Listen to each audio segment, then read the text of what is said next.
You ever had one of those mornings where you just know deep in your bones that today's about to get real stupid real fast? Yeah, that was me standing on my porch, half awake, coffee going cold in my hand, staring at this blue painter's tape slapped across my front door like someone thought that made a legal document look less psychotic. Notice to vacate. You have until 8:00 p.m. tonight. Remove all personal belongings. Surrender possession of the property. Failure to comply will result in further action, including removal of items left on premises. 14 hours. 14 hours to pack up a whole life, find somewhere to go, and move everything out of the only real home I'd had in a decade.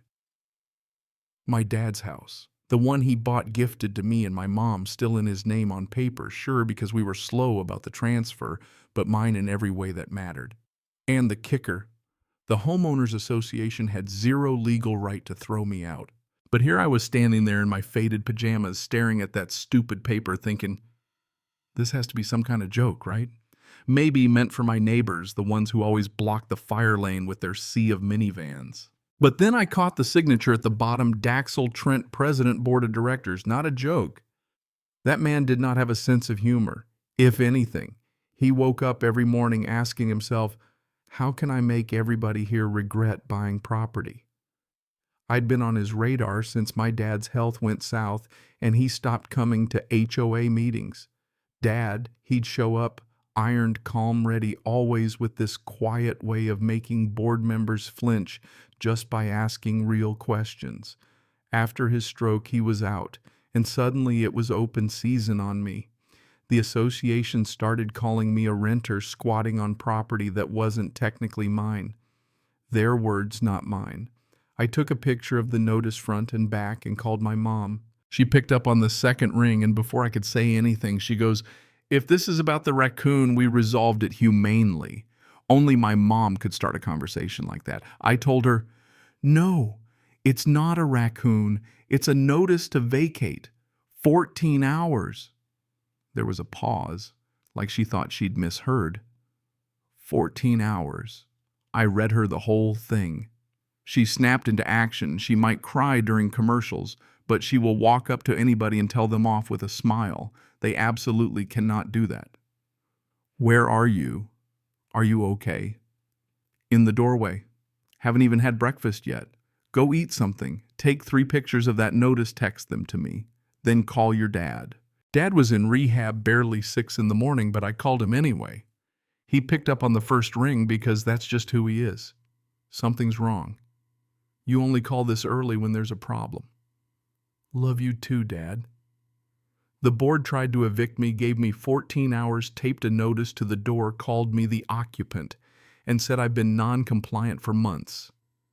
I could almost hear his brain spinning. Read it to me, he said, finally. I did every word, including the part where they made me sound like a raccoon in the attic. He made this low, growling sound. That's not just wrong. That's reckless. That's Daxel. He got quiet, then said, listen to me, they can't evict you. Not in this state. Even if you were a tenant, eviction's a court process, not a letter with a 14-hour timer. If they touch a single thing in that house without a court order, that's criminal. Don't move out. Don't pack a thing. Document everything and call a real estate attorney as soon as you can. And Sage, don't let them scare you. This is just intimidation. They want you to panic leave and then they can do whatever they want. And then Dad said something that made everything snap into focus. Depends who's whispering in their ear. I knew exactly who he meant. Maribel, 3 houses down, had been trying to buy my place for almost a year. She'd bring cookies, make friendly small talk, always ending with, if you ever decide to sell. I told her no every time more firmly. The cookies stopped. The complaints started. Suddenly I was getting violation notices for wind chimes for a potted plant for my mom's car in the driveway for 2 days while we took shifts at rehab. Every notice signed by Daxel. Every time Maribel's blinds would twitch as I took the paper down. Dad spelled it out, I think your neighbor wants to flip your house. And I think your board president would love a below-market sale. He can turn around fast. I asked, you think they're forcing me out so they can swoop in? I think they've convinced themselves they're justified, which is the most dangerous kind of wrong. But it doesn't matter. The law is the law, and right now they're violating it. I felt my fear turning into something else. Anger. Okay, so what do? Get out your copies of the trust documents, make scans, email them to me and your mom. And if anybody from the association tries to set foot on the property to remove you or your things, you call the police. Use the word self-help eviction. The cops will know what it means. And don't you dare let them bully you out of your own home. The thing about me is I'm not naturally confrontational. I'm a peacemaker, go along to get along. But everybody's got a line, and the second you try to bulldoze my family, I'm done being nice. I took photos of the notice from every angle, fired up my laptop, and called the legal hotline I'd never needed until now. The paralegal on the other end actually laughed when I told her about the 14-hour deadline. They can't do that. We'll talk you through next steps. Do not move, do not leave, record everything. By 9, I'd scanned every document, gift letter, trust, paperwork, even old HOA meeting minutes where my dad had corrected the board's nonsense. Around 10, the doorbell rang. My cat Turnip shot under the couch. I took a breath, grabbed my phone, hit record, and opened the door.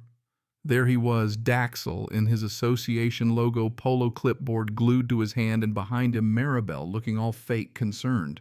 "Good morning, Sage," Daxel said, like we were chatting about the weather. "I see you received the notice." I did. Already spoke to my father and an attorney. I won't be vacating. His smile tightened. "I'm afraid it's not optional. You're not the legal owner, and you've been in violation of several policies. The board voted last night to remove you from the premises." Wow, that's not how any of this works. Maribel clutched her pearls. "We're just trying to keep the neighborhood up to standards. There have been concerns about your situation." "You mean my dad had a stroke and I'm taking care of his house?" "This is an illegal self-help eviction attempt," I said. "You have no authority to remove me or my stuff without a court order. My father's the legal owner. You've been cashing his checks right on time." Daxel's jaw clenched. "The board has the authority to enforce compliance. The house cannot remain in the hands of a non-compliant occupant." "Cool," I said. "I've read the bylaws and state law. You're so far out of line you couldn't find it with binoculars." He actually looked surprised I was pushing back. Then Maribel whispered in his ear. His spine stiffened. "We're done here. You've been warned. Don't say we didn't give you a chance." And they walked away. I stood there, hands shaking, cat creeping out from under the couch. I told her, "We're not leaving. This is our house." At noon, I was on a video call with the attorney Kendra. She was all business, walked me through everything. 45 minutes later, after reviewing all the documents, she said, "This is one of the more blatant abuses of authority I've seen from a homeowners association in a while.